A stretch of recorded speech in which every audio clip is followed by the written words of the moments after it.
I'm David Barnett. I have the distinct pleasure of introducing my dear friend and great photographer, Thomas Ferderbar. You're going to hear from Tom about the great series that he's done when he studied with Ansel Adams in Yosemite National Park in 1958, the travel series that he did on Route 66 starting in the 1940s, and also the series that he did in Wyoming of the Grand Tetons. Thanks for watching. Hi, I'm Pam Ferderbar, and this is my dad, Tom Ferderbar, master photographer. We would like to thank David Barnett and David Barnett Gallery for hosting us today so that we can talk a little bit about my dad's work. Dad, you've never been a skimmer in your life. With any of your interests, you get really deeply immersed in them. So at the age of 12, when my Auntie Grace, your sister, gave you a camera, what was it about photography that drew you in so deeply and that has sustained for the last 82 years, at the age of 94? Well, when I got the camera for my 12th birthday, I thought it was a cute little toy. Oh, this will be fun. I can take photographs of birthday parties, holidays, and so on. However, 3 months into it, of course, I found myself buying chemicals to develop my own film and paper to make my own prints. Of course, I didn't know what I was doing, but at that time I said to myself, I will be a photographer. I put blinders on like a horse would, looked straight ahead to my goal of a photographer, and pointed it that way until I finally became one. And still are. That's right, yeah. In the past 82 years, you've seen a lot of changes in the world of photography. Primary among them probably is this switch over to digital. You made your Yosemite photographs using a large format camera and 8x10 sheet film. Your early Route 66 work was shot with a Hasselblad, which I think is a medium format camera. And I've heard you say that if Ansel Adams himself were alive and shooting today, he'd be shooting digital and processing and doing his darkroom work digitally. Your advertising photography has won every award in the book, locally, regionally, internationally, nationally. But when you retired from commercial shooting, you bought all new digital equipment and headed west yet again to continue your love affair with the main street of America, Route 66. What has drawn you back to that old highway over and over for the past decades? Well, I started shooting it seriously in 1980, believe it or not, when I was heading out west on a photo assignment with my car. But every time I go there, I find new subjects to photograph, and I really want to document what Route 66 was and what it is today. And so every time I make a trip out west, the lighting is different, the buildings are different, they're in a different stage of decay. Maybe new buildings are coming up, but there's always something new and different to shoot. And I just find it an unending challenge to photograph it. It's almost an archivist kind of approach to shooting Route 66, except that it's fine art photography, which is kind of an unusual combination. When you studied with Ansel Adams in Yosemite, it wasn't as a conservationist, but as a young photographer hungry to learn the magic trick that makes a photograph memorable, evocative, have emotion somehow within it. What's the special sauce that makes your black and white photographs from that period, the sweeping vistas and landscapes, as well as the more intimate nature studies, so epic? I think at that time, I hadn't really been out west very much at all.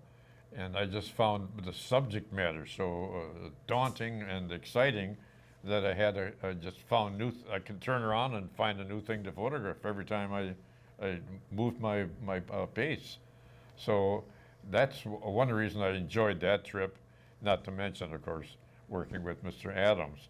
But as I said, when you're young, I was 28 at the time, when you're young, everything is pretty new. Maybe 28 doesn't sound young, but in terms of photography and in terms of my career, it really was a young time, and I was just getting started in the serious end of photography. Before his death, Ansel acquired 6 of your photographs for the Virginia and Ansel Adams collection at the Center for Creative Photography at the University of Arizona. The pieces in the collection are Barley and Boards, Mariposa, California, June 1958. Barnes, Mariposa, California, June 1958. Charred Tree Trunk, Yosemite, June 1958. Dogwood, Yosemite, June 1958. El Capitan, Yosemite, June 1958. 2 Barns near Mariposa, California, 1958. These photographs are quite different from what Adams was shooting. What's special about these images in the collection? I don't know if there's anything special about them, but again, it's just as I say, when I was a young person, everything was exciting and different to photograph, and everything that you just mentioned there was exciting to me to photograph, particularly barns and barley and barns, or barley and wood, I guess I call it. Right. Barley and boards. That was a shot that, to be real honest, when I set it up, Ansel, there were 20 of us in our class. Ansel would wander around while we're doing our pictures, but he would never tell us what to photograph. We could find our own subjects in the area that we were at. When I set that shot up, I thought, oh, it should be a vertical photograph. But he's going to come by and he's going to say, can't you do something that doesn't look like my work? So I set the camera up horizontally. And he came over, looked under the focusing cloth, came up, and he said to me, don't you think that should be a vertical? So, of course, I was thrilled. Immediately switched the back to a vertical. And So, of course, that one's in the collection. yeah. But I think that your favorite photograph from the Yosemite sessions perhaps is not in this collection. What is that one? Yeah, that's Bridalveil Falls. Bridalveil Fall, it's singular for some reason. All the other falls are plural, but this one happens to be singular. The thing I like about that shot is I was able to interpret a feeling of foreboding, darkness, almost fear, and the landscape that at that particular time really wasn't that fearful. It was late afternoon sunlight. However, I wanted it to look more powerful and frightening, so I underexposed the negative, so the shadows would go dark, the sky would go very dark, and then I had to develop the film longer so to increase its contrast so that the wall surrounding the waterfall would be brighter. So anyways, it worked out pretty well. I was very, very happy with that shot. Still one of my favorites. What are you shooting next? I think I'm going to go out and shoot the Tetons this summer. I've been out there 2 or 3 times doing 3 times, I would say, doing serious work.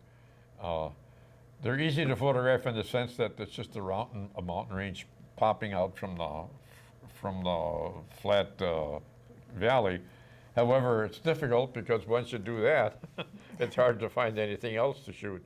Whereas, say, at Yosemite, you've got all these different scenes.